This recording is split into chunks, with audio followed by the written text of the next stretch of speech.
In 2005, Van White moved his civil rights law practice into this downtown Rochester building. Today, it's the Center for the Study of Human and Civil Rights.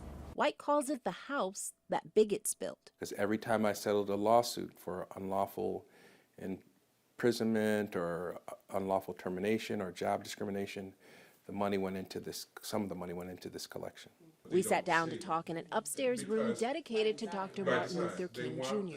This is a pool table that he played on for 3 years when he was a student at Crozier Seminary School. Every piece of furniture, book, photo tells a story about King's life as an orator, preacher, pool player, and an inmate. Part of the legacy of King's work is that we've learned through history sometimes people are incarcerated.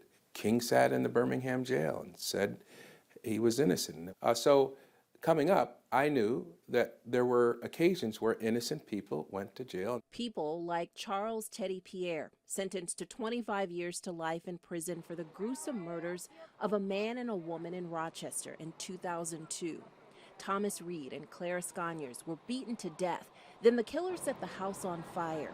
Pierre dated Sconyers, and witnesses said they saw the two together the day of the murders. Pierre maintained his innocence. A good friend of mine told me that Charles Pierre was sitting in the Attica prison facility. Here he is from Attica more than a decade later in a 2014 interview with the Democrat and Chronicle. In order to prove my innocence, that I'm telling you the truth, I volunteered to take a lie detector test. I'm sort of getting chills now, really.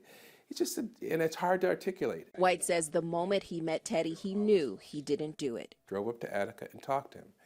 And it was not only the facts that convinced me that Teddy was an innocent man sitting in prison, but it was also Teddy himself. He was just a decent man. So with his bad back, White says he spent over a year wading through the evidence, finding new clues, and connecting the dots, but it came at a cost. You pay a price for it because you can't earn money otherwise, and Teddy didn't have any money to pay me. But the outcome, he says, was priceless. Now, just sitting there next to a man in jail fatigues and realizing that his conviction has been overturned was just overwhelming for Teddy and I, and just such a wonderful blessing for the both of us.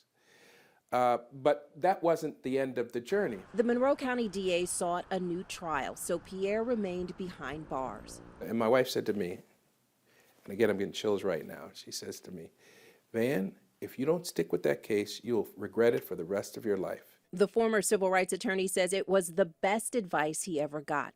He recalls fond memories of getting to know Teddy. It included, you know, he needed clothes. You couldn't go to court with jail clothes on in front of a jury. And so my wife and I went to JCPenney's, and he says, and he's very humble. He's very slow to push things on people. He says, well, I like violet.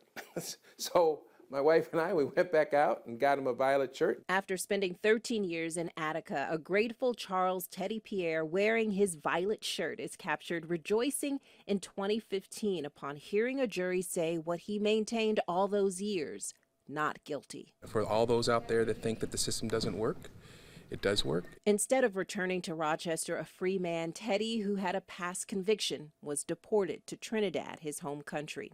White, who is now serving as a city court judge, says he has since visited his friend Teddy. He's just a very pleasant guy. The system didn't change him. For all those years he was in prison, didn't change him. White says he is forever changed by helping an innocent man regain his freedom, a lesson he learned from the civil rights leaders and attorneys who paved the way. And so whether you're Teddy charged with murder or King charged with some violation of some bogus Jim Crow law, the system was created to have lawyers who could assist in the defense and the exoneration of innocent people.